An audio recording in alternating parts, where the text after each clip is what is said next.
growing up in a hearing world, and you naturally hear the telly's on, and you hear music, even the ice cream van, there's music around us all the time, in the car, just passing through a shop. You think about the places where you hear music. Yeah. So, and you think about a baby, and they'll bob around when they hear a beat, when they get to that sort of sitting up stage, and toddlers.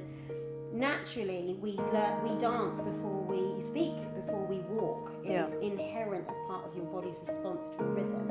But if you've never, ever, ever, ever had that, you don't know what a rhythm is. This is the Creativity Clinic, a show that inspires creatives to take meaningful steps to fulfill your passion. I'm Kirsty Hunter, an entrepreneur and founder, best known for my work in creative education and business, working alongside incredible artists to fulfill their ambitions. Here I chat with experts from the diverse pool of creative industries, offering you insights, education, and the motivation to those wanting to make an impact in the creative sector. Hello, Laura. Hello. Welcome to the podcast. Thank you for having me. So, I'm here speaking to people that work within creative industries. So, can you tell our viewers and our listeners what you do? Okay, so currently, I'm a dance teacher, dance practitioner, currently working in deaf education. That's where I'm at now. Amazing. So a dance practitioner that works in deaf education. Tell me how that works. So I work at a school that's based in Newbury. It's called the Mary Hare School, and it is a school for deaf children. Well, so I get to teach the 2-year-olds right the way up to the 6th formers. I get to teach all of them. And I teach GCSE and A-level. It's a wonderful, amazing, fascinating place to be in, and actually probably a really good place to be in once you've really honed your craft after 20 odd years of being a dance teacher. Yeah. I feel like I've got enough tools to know how to get the best out of them, but equally it was like learning from scratch. I was going to say, so obviously when you're teaching dance, you hugely work on visual cues, whether you've got your mirror, whether you're standing in front of them, mirroring, whatever you might be doing. But actually, of course, your voice is going to be quite critical. And then not only that, of course, you've got the music and the track that's often leading and guiding the movement. So how does that work with people that have no hearing or very little? Yeah, so if there's deafness is like eye colour. Like no two people who are deaf will be the same. So there are some students who I teach who are profoundly deaf, even though they are implanted, there is no access to sound. Right. None whatsoever. And then there are other students who might have a cochlear implant, who are aided and they have access to sound, but perhaps if they take that cochlear off, there'd be nothing there. Right. So it's really varying. It's massively varying. Some of them are BSL users, so have very little spoken word because your vocal cords are a muscle essentially. So if you're not using them, of course, yeah, they have speech and language therapy every day, but it takes a long time for them to be able to use them, or if they can use them, to be coherent to you or I. Yeah. For those people that are maybe not knowing what BSL is, just explain that one. So British Sign Language. Okay. And the school that I'm at is an oral-based learning school, so they are encouraged to not use signs. So me as a teacher, I have my level 2 to be able to communicate on a pastoral level should I need to. But in my lessons, the expectation is that we speak and that they speak. So we have to make sure that they're able to lip read. There's all sorts of various aids that we use to amplify their sound and access their hearing aids. But yeah, it's very much a speaking school. So it's quite handy in that sense. Dance teachers tend to, we tend to stand there and there, but you quite often have to turn so your back is to them rather than facing them, which is just a bit massive no-no. Yeah. So I have to completely be able to shout, go to your right and throw out my left hand. I'm total whiz at that. I mean, I was always good, now I'm like this is the only time it's like, I don't want to learn this complicated step going the other way now. Yeah. But you have to. Yeah, but equally they'll say to me, I will always ask them, or I will tell them, I'm going to turn around now. And I will still keep speaking, even though, because there will be students that will be able to hear something. Okay. But yeah, essentially, no, they can't. No. On a general no, and it's like herding cats. I can't trying to get them to all be still and listening to me at the same time is the biggest challenge.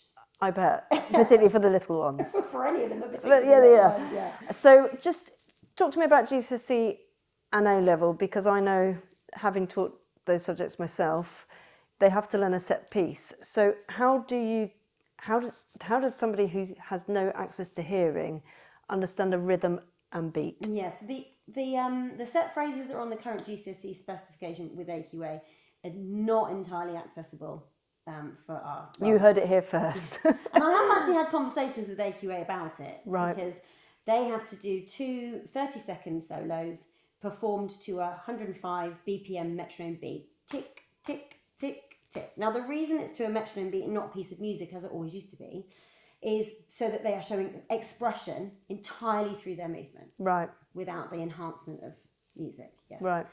But I've been teaching there for 4 years now, and what I'm understanding is through the various, each year group that I've taught, because no year group is anywhere near the same as the one before. So you're kind of having to relearn every year with your learners because they're so entirely different. Right. Is that if you are growing up in a hearing world and you naturally hear the telly's on and you hear music, even the ice cream van, there's music around us. Sure. All the time, in the car, just passing through a shop. You think about the places where you hear music. Yeah. So, and you think about a baby and they'll bob around when they hear a beat, when they get to that sort of sitting up stage, and toddlers. Naturally, we dance before we speak, before we walk. It is inherent as part of your body's response to a rhythm. But if you've never, ever, ever, ever had that, you don't know what a rhythm is. You don't know what a beat is. Yeah. We use metronomes, or I use a metronome. It's like a smartwatch that you can wear around your arm or wrist or underneath on your rib cage, like a heart rate monitor. Yep. It's used by... it's not like a TENS machine. So how much a TENS... The first time I put it on, I was like, this is like a TENS machine. Yeah. It's going to go, hold on a minute, I'm going to get some abs whilst doing this. Yeah, it's very similar. Brilliant. Really similar feel. And you can set it to any time signature you can possibly think of. And it highlights, for me, I will always do it in 8s, and it will always highlight the 1. And when they put those devices on, it's quite a profound experience, particularly the first time I ever used it with this male student who's profoundly deaf, could hear absolutely nothing. And it was quite overwhelming. I get emotional thinking about it now. Yeah. It was quite an overwhelming moment for both of us because he'd never had a rhythm in his life. Yeah. Ever.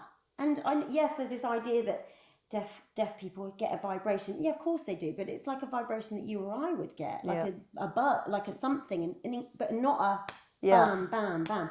And this lad, he loved it. He said it made him feel powerful. Wow. To have this definite, confident, specific beat in his body, and it enabled him to be better at this set phrase. Yes, but by no stretch was he. If I think about the hearing students that I would teach doing it, they would just do it and they'd get their full marks. Yeah. Like, they're not hugely technical. I mean, they are, but they'd get it, they'd master it. They know the timing. They've got it. It would be very hard for them to not get somewhere near full marks, if not full marks. And so that's something we're doing, but I feel like even when you put it on them, by the time we put them on them, they're might be in year 10, they've done, 14, 15 years of their life without having a rhythm. No or access understanding that, with that count 1, there is a movement. It's like that part of their cognitive is just never happened. Yeah. And the bridge is just so far for them to get to. Yeah, and me and the head of music at my school, we have this conversation all the time. Yeah. There is obviously a gap. Yeah. In those profoundly deaf students that have had no access to sound their whole life. But yet they still love it. They absolutely love it. And I do think, and I've always said this, I've taught deaf students outside of where I am now. I do think that they replicate music and movement far quicker. Right. And they have less inhibition with showing emotion because they're so used to communicating with their bodies. Yeah. Like it's not, whereas with a hearing student, they might feel a little bit inhibited. Yeah. Definitely not so much with the deaf students because it's normal. Yeah. I can move my body and this is what happens, and I could tell a story with it if I want to. Of course. I went to a Pink concert recently, and obviously they now have those wonderful BSL. Amazing, aren't they? And they're giving it, that's a dance in itself, Yeah. right? Yeah. Just them doing the sign language, that they're clearly having the best time. It's just wonderful. And when I take the students to go, like for example, I would take all of the Key Stage 3 students to go and watch our local pantomime on their BSL night. And their interpreter there, and she's really going into it. She's singing with all of that, and then you look up, and I just see all these kids singing it with her, with all the signs, and really getting into it. It's just magic because they don't have that access. They don't go to the theatre very often. They don't tend to go to the cinemas because there isn't the access to it. They say they have very little, and I take them to the pantomime because they will have never ever been before.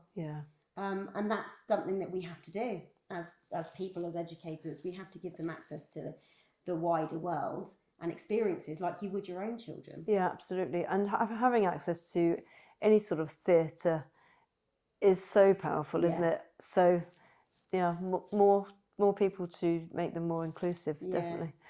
So that's your day-to-day job.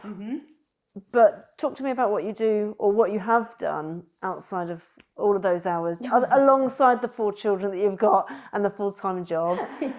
What else do you do with your time? A little dance school for 21 years, which is where we met, back in 21 and a half years ago.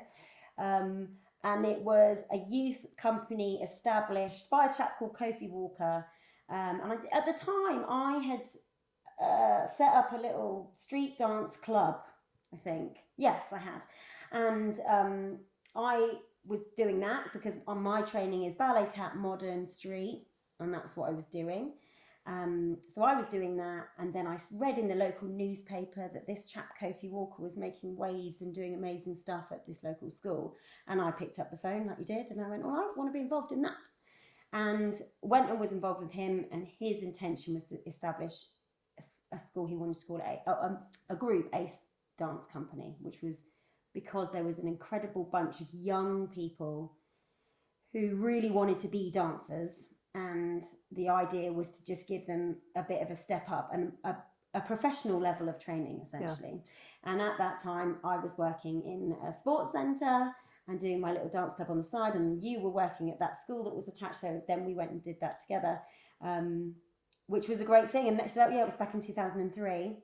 And then about a year after it was established, and we were doing great things, dancing all over the place, to do these awesome contemporary pieces of dance. Some amazing contemporary pieces. Which neither you or I had ever done before. No, but I learnt it. We learnt it. We had the crack in the whip on us. We learnt it. And then Kofi went back to his native Jamaica, and we had a decision to make, didn't we? Let's either we stop or we see if we can do it ourselves, because you and I were in our 20s. All the others were sort of 16 and above, weren't they? And we were a bit older. And decided to keep it going, and it grew and grew. The company always stayed that same company, audition only.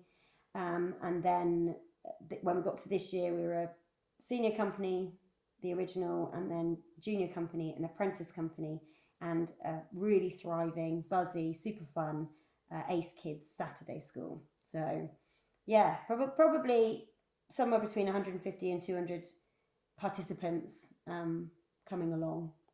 I mean, it's been absolutely epic. I was there, as Laura said, and we had the best of times, both dancing and then when we went other sort of dancing in the nightclubs. It was a great time. And then I got a job in London and moved away, and you continued to take that company from strength to strength. And you know, when we look at the people that have come out of that company and what they've achieved, it's been really quite incredible to see the journeys, because so many went on to vocational training or have gone into the performing arts. If you were to do a survey, like where are you 7 years later, you're still in the creative industries, I'd be pretty confident there's so many those people 100%, yeah. There's such a huge portion of who have gone off to continue in some realm within the arts, not just those that have gone off to be choreographers in their own right or whatever that might be. There's a huge plethora of those that work in learning on participation in the arts, or there's one of the girls who still does bits with us, and she now works with getting children who have been thrown out of the education system and she works with them on projects to kind of get them back into understanding that, you know, this is how we can learn and be together and it's a safe place. And that's an incredible thing to be able to do.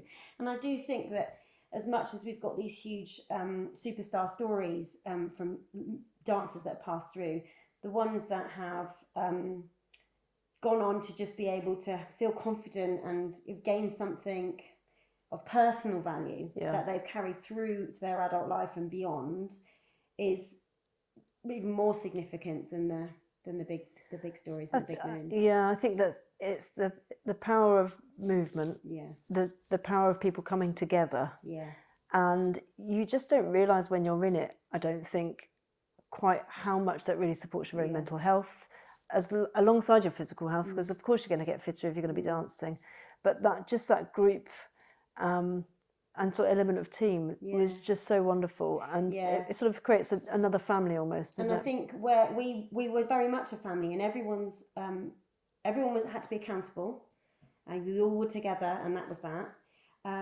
But it was entirely safe space. And I always used to say that the kids that I might have taught when they were little and then they got into Ace, because I do like a bit of a swear, and they get there and I would just speak to them exactly like I would speak to any of my friends. And so there was this feeling that you were valued as a young adult. Yeah. And that for a teenager is a really significant moment. Yeah. When you're valued as your own person.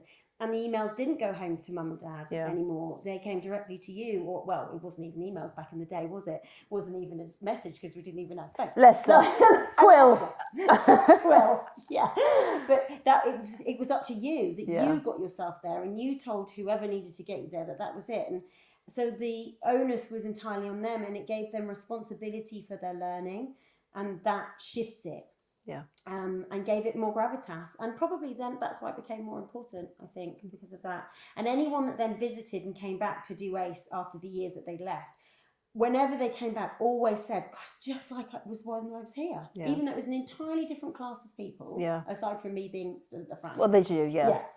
The whole vibe, everything was exactly the same, and I really felt a lot from those comments. I thought, well, that wasn't intentional, but it was nice to know, because I always felt like we kept it the same. We always had an overlap, so there would be some that would be leaving, and we'd have a few left over, and it was like they were passing the baton. And I always used to tell them, "You're passing the baton now. Yeah. You've got a year with them to show them." And you think that was the secret of the success? Yeah, I do. I 100% think that was the secret of the success. So if you were to give any advice to somebody that wanted to go and start their own dance company or start their own high quality professional training, what sort of advice would you give? I would say to do exactly, to train them as high quality. Don't treat them like children. Treat them like young adults. Give them a taster of what's going to happen if they do go on. Yeah. I would give them the same techniques, you know, all the Cunningham techniques and bits and bobs that they would get when they went up next. And then some of them that came back said, "Well, you were teaching stuff, and then we went and we could do it. Yeah. So we already knew it. A lot of floor work, all that kind of thing, like a well-rounded bit of everything." Yeah. So that when they went off to wherever they were going to go, they felt like they could do a bit of everything. Yeah. And some bits they were going to be better at, and some bits maybe not so much, but they knew that they had an understanding of it. Yeah. Because going into anything blind isn't nice, isn't that how? It's that awful moment when you're going for an audition and you're standing there and you're thinking they're teaching something, I'm not going to get it as fast as that person in front of me. Yeah. So having that repertoire and that toolkit of, at least I know what that set of moves looks like. And constantly teaching them new movement. Yeah. We would have technical, you know, a plie exercise we might keep the same, and you know, a foot exercise that we might keep the same for a couple of weeks, but every week we would be learning something brand new off the cuff. I'm going to do it once because I'll be making it up off the top of my head anyway. I'll do it once, make sure you're watching because I won't know what it is, and then you do it. Yeah. And it was that so good for your brain, isn't it? Yeah. So to then have to go into an audition and do it, they had those tools, the movement memory skills to be able to do it. Yeah. Yeah, I think that was part of the beauty of it. But I think mostly just treating them like adults.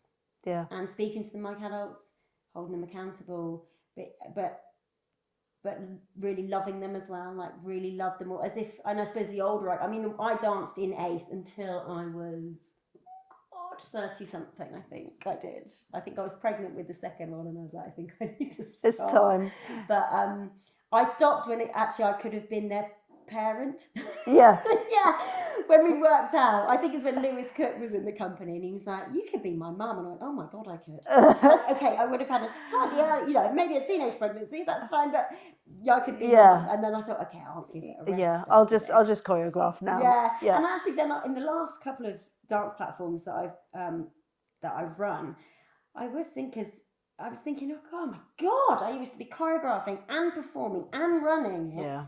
All at the same time. And you wonder why you don't have space in your brain. Yeah. I bet your husband's like going, "Can you remember this?" You're like, "No, what's that?"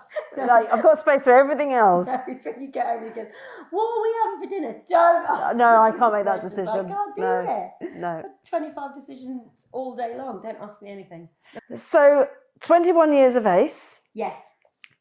But recently you decided and made the big announcement, which was a bit of a mic drop. And I have to say, I went into a bit of remorse, but not remorse. What was the word I want? Shock, horror. I went into a deep depression. It was to be no more. Yes, yeah. So I unfortunately lost my mum very suddenly almost a year ago. And actually that I took a term off. She passed in the August, and so that autumn term I didn't do anything. I went back to work, and I was just, putting one foot in front of the other. Functioning. We're also renovating this house, so there was a lot going on. And then we got to Christmas time, and actually financially we were in a bit of a sticky spot. Right. And that was because, of course, if I'm not there at ACE, I've got to be paying someone else to be there at ACE. And it's a non-profit situation. Everything that we make from shows goes straight back in. Right. So I actually was in, really struggling with my grief, particularly then. And I actually thought, well, maybe if we haven't got any money, what's the point? Sort of thing. Managed to get through Christmas and moved back into our home and came out going, okay, right, done this for 21 years. I'm not going down without a fight. Yeah. And had a conversation with the two guys who are sort of my chiefs and helped me out and with teaching and stuff. And we made a plan and we consolidated some classes. I then went back in because I will teach. I've run ACE voluntarily for entirely to 21 years pretty much. So it's not a big deal for me to go in and give my time. Yeah. And then I had a really good spring term. And we got ourselves back up financially, and we were, all singing and all dancing, quite literally. And then unfortunately my dad has Alzheimer's, and things just took a bit of a turn, and it just became like fighting fires. And it was a hugely, it still is a hugely emotionally challenging time. It's very difficult to navigate your dad who has Alzheimer's and your mum who isn't here anymore, and everything that comes with that, whilst having 4 children and a full-time job and running a business.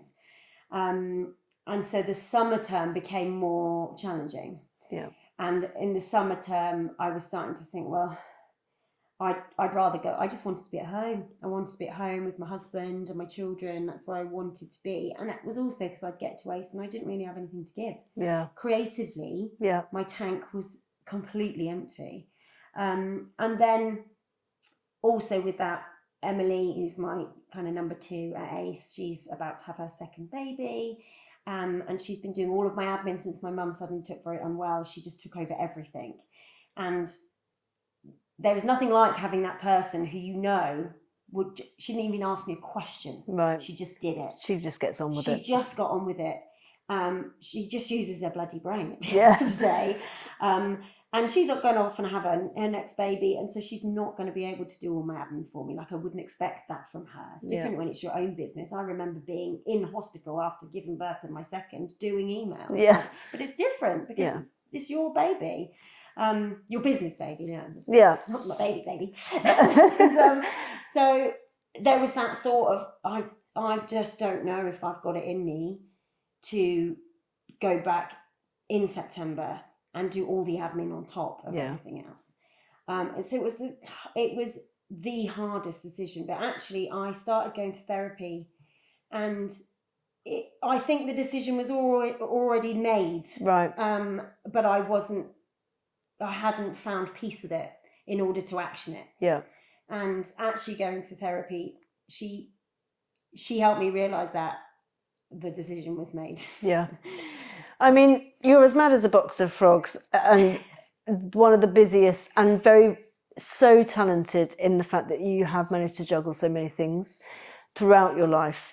And I think that should always be applauded. But I think actually one of the things to applaud you the most at this point is really knowing that boundary now needs to be set. Yeah. And, you know, so hard to be able to say to something that you've put all of your energy into for such a long period of time, with all of the ups and downs that come with it, is to then be able to say, do you know what, I need to put me and my family first. And really hard, but actually, like you say, the creative side of you, when you've got literally at capacity and know that this is a time that if I can't give anything, then this is not going to be great for anybody else either. Yeah. And your reputation was brilliant. Yeah. So better to go out on top. Yeah. Really.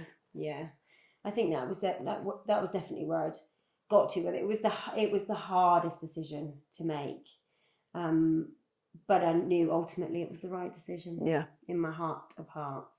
And actually, the final shows were coming up anyway, so I'd made the decision, and then I sort of told my ACE team, which is quite a significant body of people that are involved with what we do, and nearly all of them, 95% of them are all ex-ACE people that have come back and now kind of do stuff.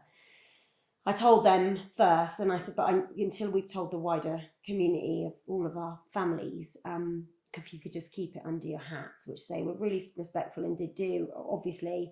And then I chose to tell our ACE families, our students, on the Monday before the shows, which were happening that weekend. So I only had to deal with one last lesson, because that was really terrifically hard. And I don't think I'll ever forget the last lesson with ACE Company. That was really hard. I bet. And we did the 2.5 hours like we did like normal. Yeah. And then we did like our classic werewolf routine, obviously, for those of you that were in ACE will know what that was. And it's to massive attack track. It's always been the same. I've taught it for 20 years. We did that. But it felt quite uplifting. And then it was towards the end. And then I sat them down and I just said, I'm really sorry. I just felt very sorry that I couldn't carry on for them. Yeah. Because I really wanted to carry on for them, if nothing else, because there are dancers there that want to go and dance. Yeah. And I do think, you know, it might sound big-headed, but I do think we do offer the best training for those kids that want to go and do it. You know, I've got students that have gone off to the Place and London Studio Centre this year, and it's a bloody hard industry to be getting into. Yeah. And these audition processes are pretty hard going. So I felt massively like that I'd let them down, but I did have to find the courage to put myself first. Yeah. Well done for that, I think. And, you know, you never say never, but I think that at this period of time, I want to switch to something else that you do, because, of course, Laura wouldn't just do those things, because that wouldn't be enough. So one of the more recent, and I think this was born in COVID. Yes. Is what do we call you? I like to just use my full Laura J. Byrne. DJ name. DJ Laura J. Byrne. Yeah, but then I go through things and roundabouts. At the minute, then I was like, maybe I should just call myself Mrs. Byrne, because that's quite cool. Laura Jean Dancing Queen. Yeah. That's it's quite hard to find a DJ name. I find that's really hard. So I just went with my name, and then every now and then I go, so how come, you know, that's your DJ name? Because it's my name. It's my actual name. It's my actual name. But you're open to suggestions. Mrs. Byrne, DJ Mrs. Byrne. Do you remember Seamus that was in ACE? I think he was after your time. And he was like, why are you not called Ginger Per Se? Because I'm not a drag queen. No, I was like, it's really good. But no. Oh, that is quite good. I know. Though. And my Insta is LJ Dex, the DXX. But then I think, that's just a bit coy, isn't it? And that was just a good Insta handle. A friend of mine, he lives in Dubai now, and he's always referred to as Mr. Jamie, Mr. Jamie. And then when he's been DJing out there, he's who taught me to DJ. Right. He sent me the flyer and it said Mr. Jamie, and I was like, oh, that's so cool. I want to be Mrs. Byrne. So I don't know. But no, I just use my name, Laura J. Byrne or Laura J. or... So somebody taught you how to, you just thought, I fancy learning how to DJ. Yeah, I've always had a love for music, obviously. And I'm actually, apart from death metal, can honestly say I love all music. Yeah. But always quite enjoyed house music, and was lucky enough to have a couple of friends who DJ'd locally. Well, but I mean, they DJ'd all over the place, but they happened to live locally, and just really loved it and was fascinated by it.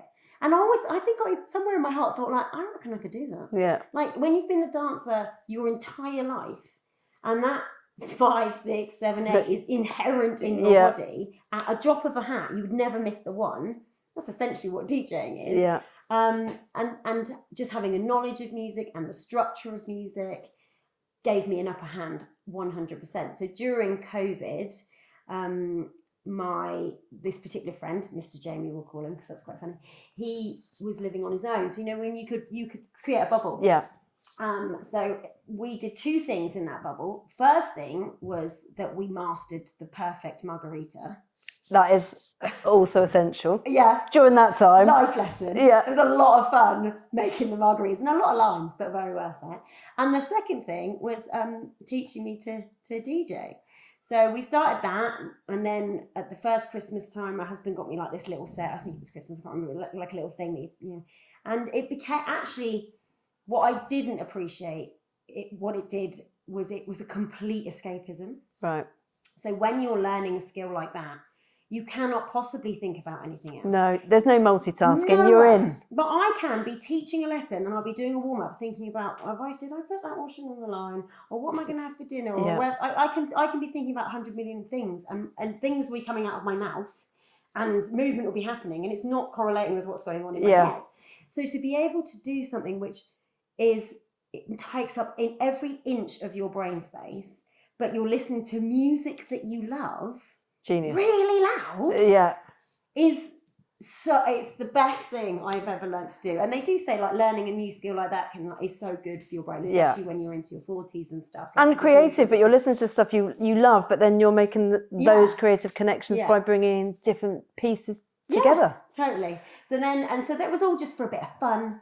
And then Mr. Jamie said, I got you a gig. And I went, pardon me, what? No, that wasn't the intention. Like, I was just doing it in my kitchen. Until really, it maybe secretly was. Yeah, well, not at that point. It definitely wasn't. And I can honestly say, with my hand on my heart, and it was August Bank Holiday weekend, so it would have been August Bank Holiday weekend 2021, I guess. I have never felt so scared in my whole life. Bet. And to a point where I was like, I don't want to do it. Like, I was never not going to do it. And the lad, Mr. Jamie, that was teaching me, I'd have my set. I had to play for an hour.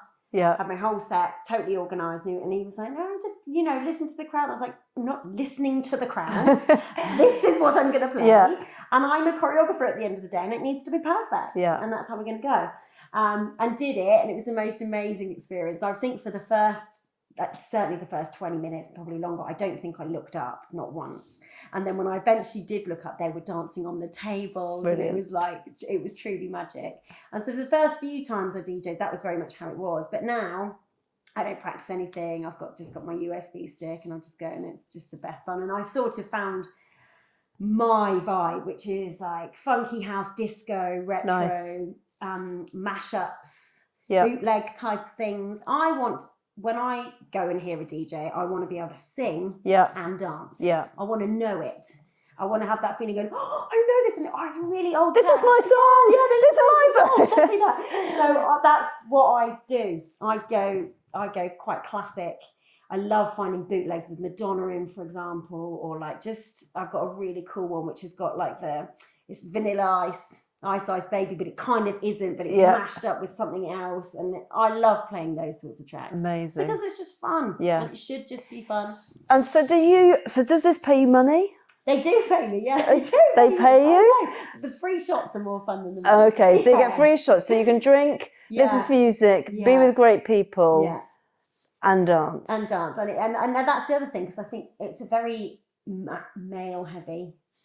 You know, there's Yeah. a lot of men. I'm the only. Well, there's me and there's one other girl, Lucy. So I was DJing at a DJ exchange thing that was happening, and I will jump and I will dance and I will sing along. I'm that person behind the decks. I'm having the best time. Yeah. Whether I'm getting paid for doing this. And I will sing and dance and do all the other things. And after I'd done my set, this girl, she's similar to me in her 40s. She came over and she said, "This is going to sound really weird." She said, "But I just love that. I went, how do I do that?" And it turned out that she'd been up to London and been to a proper DJ academy and had some sessions. Right. She'd kind of got the basics, but she hadn't got to that point where she was Right. actually doing it. And I was like, and we'd just become great friends. Yeah. And she's come up to the house. And then when I was next able to be doing a gig, I could get her on the gig. And Right. it was like, come and have a play. So networking that, I suppose, I mean, you knowing Mr. Jamie, Yeah. him, I mean, that's a stroke of luck, right? It's saying, yeah, of course you can join my bubble. I want to learn this. Yeah, yeah. But him then almost forcing your arm by putting you just out there. Yeah. But then that's then gone on to do, and now kind of in a way you're doing that for her, because 100%, even though she's had a different training, totally. she's now able to. Totally, and I think that sort of harks back to how it always was in terms of my dance, you know, teaching dance. Yeah. It's not about me, it's about you. Yeah. And where can you go? Yeah. Because I'll do what I want to do, but can I help you to do something? Amazing. And actually, that's sort of inherently part of what I love to do. It's the teacher in you. It's the teacher in me. And so it's great. So we've had a couple of gigs where it's just been me and her, like girls only DJs. Amazing. And you see these women that come up and we'll be playing and it's not cheesy stuff, like it's proper cool house music, but it will be like a bit of Gloria Gaynor in there and Cynthia Spector. Like we've gone crazy with the house undercurrent, and Brilliant. they love it. They absolutely love it. So if people wanted to book you, Yes. what is your Insta handle? Where do they find you? My Insta handle is LJDex, but DEXX. Okay. 2 little kisses. 2 little kisses. And you travel? Yeah, I've done some really cool gigs actually but mostly I DJ here, and actually I just do it for fun. And we've got a great local bar, and they've got a beautiful roof terrace. And I always get really fun when they go, "Can you DJ for us? They've asked for you." Yes, I can. Yeah. Yeah. And you've got a really supportive husband. Yes, and he tends to be my roadie a bit. Right, okay. Yeah, which I don't think he minds when you've got to be a roadie and Yeah. you go to a bar. Yeah, no, this is okay. Yeah. I'm gonna watch out that there's no people that are leering Yeah, after and you. I don't see him then. He carries my bag, Yeah. and then he goes. Yeah. But yeah, it's always really good fun. And of course, because I'm DJing in local town where I live and all my social network is here, obviously they'll often bring a body of mates. So Yeah. I tend to now usually DJ with 1 or 2 others, but I'll organise who's DJing when, and we'll kind of do like half an hour's on and off. Right. So you can have your fun, but then you can still go and like hang out with your mates and have a couple of drinks and then go back. And then invariably there we go, "Oh, have you finished?" No, I'll be back in half an hour. Woohoo! And Nice. then off we go. And we sort of play off each other, like who can get the dance floor the fullest. The nicest. And it's just loads of fun. So much fun. So if somebody wanted to get into DJing, what advice would you give for what routes they could take? Well, like I said earlier, I was really lucky that Yeah. I had a friend who was not only willing but very good at being able to teach me. And he's like really into really more techno kind of thing. So Right. not my kind of vibe. I mean, Yeah. he's amazing. So he always says to me, "God, you just drop a banger at 8 p.m, don't you? Don't wait." I was like, "Why would I wait? Why would I wait? I can see that table of women over there. Yeah. They're on their 3rd bottle." Yeah, and they're going to be going home soon. Yeah, So let's drop drop the Renegade Master now. Brilliant. But no, I think like my friend Lucy, who DJs, she did take herself up to London, and I mean, she came to me, so she'd learnt the ropes. She was a proficient DJ. She just needed a few tips and tricks to kind of smooth it out a little bit. But she had spent that time, and I think since she's played a few gigs with me and on her own, she's then gone back again and had another top up, which actually for me would probably be a good thing, like to go and have another session, because like anything, you get into these like little habits. But yeah, I would say seek someone out, rather than forking out on the equipment, because it's an expensive thing to get into initially. You know, like even if you buy like a small set of decks, that could be 400 quid. Yeah. And then you need the software on your laptop, well, Yeah. that's another 50 quid. Yeah. And then, you know, so And a decent laptop to be able to hold all the music. exactly So like that, yeah. yeah. So it can get a bit pricey. Yeah, and I did actually had someone communicate with me a couple of weeks ago saying, I'm wanting to learn to DJ and can you help? So we had these lovely backs and forth. Don't know who he is. Just he was put in touch with me via someone we both know, and said, you know, I would maybe go on Gumtree and get your stuff, and he did, Yeah. and he managed to kind of source some really cool starter equipment. I said, because if you get into it and you're good at it, you're going to sell it anyway. Yeah. So you're only going to hang on to it for about a year, maybe. And that's it. And then you can Yeah, so get progressive. don't kill yourself to buy, unless you've got a lovely husband that wants to buy it for you for Christmas. But you can get the starter stuff. People sell it pretty good, Yeah. because they've already upgraded to And then there's decent level. YouTube, which of course you can learn. I mean, Yeah. YouTube has been my friend on a Yeah. number of occasions, so I'm sure that you can probably. Oh yeah, you can. And even, like when I got my beautiful set controller that I've got now, and then I went on the YouTube and just found that, and then I go and I only watch bits of it, and then I go back and go, oh look, that's what that button does. Yeah. Because someone will say to me, God, do you know what all these buttons do? Absolutely no idea. I'm just winging it. I'm just reading it. Yeah. Yeah, I know what these ones do, and that's all I need to know. Great fun. So, thank you so much for joining me on the podcast. Thank you for having me. Before I let you go, I just want to ask the one question that I always ask. Do you have any recommendations for people that are watching or listening on anything creative that you think you must read this book, you must watch this TV program, you must go and see this film or theatre or production? Have you got anything that you'd recommend? I've got a few actually. You can say as one. Well, I mean, let's keep it a one. Okay, all right, we'll go with one. So I would recommend, if you're lucky enough to be in the West End, to go and watch Guys and Dolls at the Bridge Theatre. Immersive, reimagined musical. I'm a big musical fan. I'm a big fan of the theatre, but yeah, it's truly epic, fun, vibrant, fast, very funny. Just a great show to go and see. So yeah, I concur, because I've also been immersive. I did The Standing, which I would highly recommend if you are able to. See, I've done both. I've done both. I did The Sitting first because I was actually with my mum at the time. Right. I took her to that. And that was really cool because you can see how everything's going on. And Yeah. then when I went again with my girlfriends, I did The Standing. And I actually think The Standing was really cool, but because I'd seen it before, okay. it was kind of better. Yeah. Because I knew what was going on. And I wondered if being in The Standing, if it was your first time, it's super fun. Yeah. But it's quite a lot to try and Yeah. get your head around. But I guess if you're into the immersive thing, it's just so good. It's Yeah, just, it is. It's and brilliant. if you go immersive, it's really cheap. Yeah, the no, it immersive is. Tickets are they're probably the cheapest West End tickets. It's and really you're good. literally front row. Yeah. Got some advice from where to stand at what point, Oh, so okay. I knew exactly where. Yeah. For you. Nice tip. She knows somebody.